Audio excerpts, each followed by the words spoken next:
অতীতকে যেমন ভুলে যাওয়ার দরকার আছে, তেমন মনে রাখারও প্রয়োজন আছে। অতীত ভুলে যাব নিজেকে ভালো রাখার জন্য, কিন্তু কিছু জিনিস মনে রাখবো মানুষকে উচিত জবাব দেওয়ার জন্য। আসসালামু আলাইকুম বন্ধুরা, কেমন আছেন আপনারা? আমি আল্লাহর রহমতে ভালো আছি।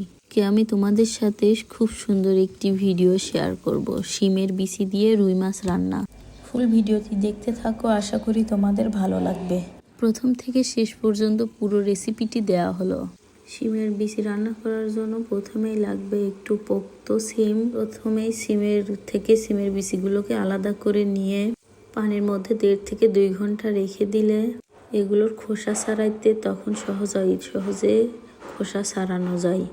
তারপর একটা একটা করে সবগুলো শিমের বিচির খোসা ছড়িয়ে নিতে হবে। সব কিছুই আমি তোমাদের একটু একটু করে ভিডিওতে দেখিয়েছি। তারপর মাছগুলোকে আমি সুন্দর করে একটু ভেজে নিয়েছি। এখন কিছু পেঁয়াজ কুচি ভাজি করে নিব।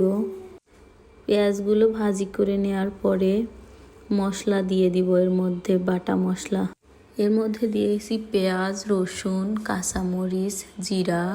এগুলোকে সুন্দর করে ব্লেন্ডার করে একটু কষিয়ে নিব আলাদা করে।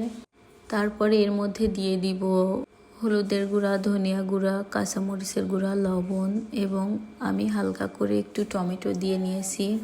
এই পর্যায়ে সুন্দর করে কষিয়ে নিব ঢাকনা দিয়ে, আস্তে আস্তে জাল দিয়ে।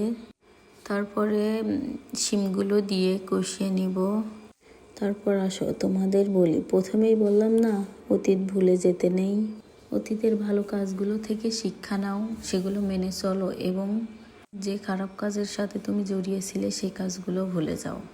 আর কেউ যদি তোমাকে দিনের পর দিন ছোট করে কথা বলে সবসময়, সেটাকে ভুলে যেও না। তৎক্ষণাৎ কিছু না বললেও সেটাকে মনে রাখবে।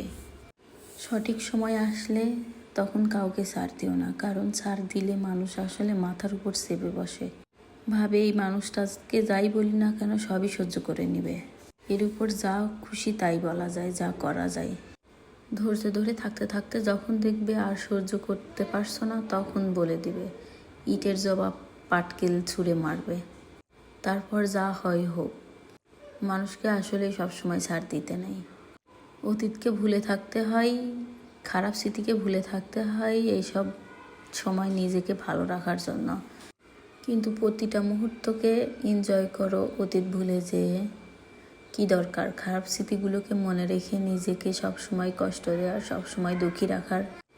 এতে তুমি কাউকে ভালো রাখতে পারবে না, নিজেকেও ভালো রাখতে পারবে না। তাই অতীত ভুলে যাও, সঠিক সময় আসলে সেটা অবশ্যই বলবে। যাই হোক, তোমাদের সাথে কথা বলতে বলতে আমার শিমের বিচি দিয়ে রুই মাছ রান্না শেষ হয়ে গেছে। এই তো দেখো কি সুন্দর লাগে। তোমরা চাইলে এভাবে রান্না করে খেতে পারো। আর যারা যারা এভাবে খেয়েছো, আমি কিন্তু প্রথমবার রান্না করলাম এভাবে। যারা যারা খেয়েছো অবশ্যই বলবে এটা খেতে কেমন লাগে। ওকে, আল্লাহ হাফেজ।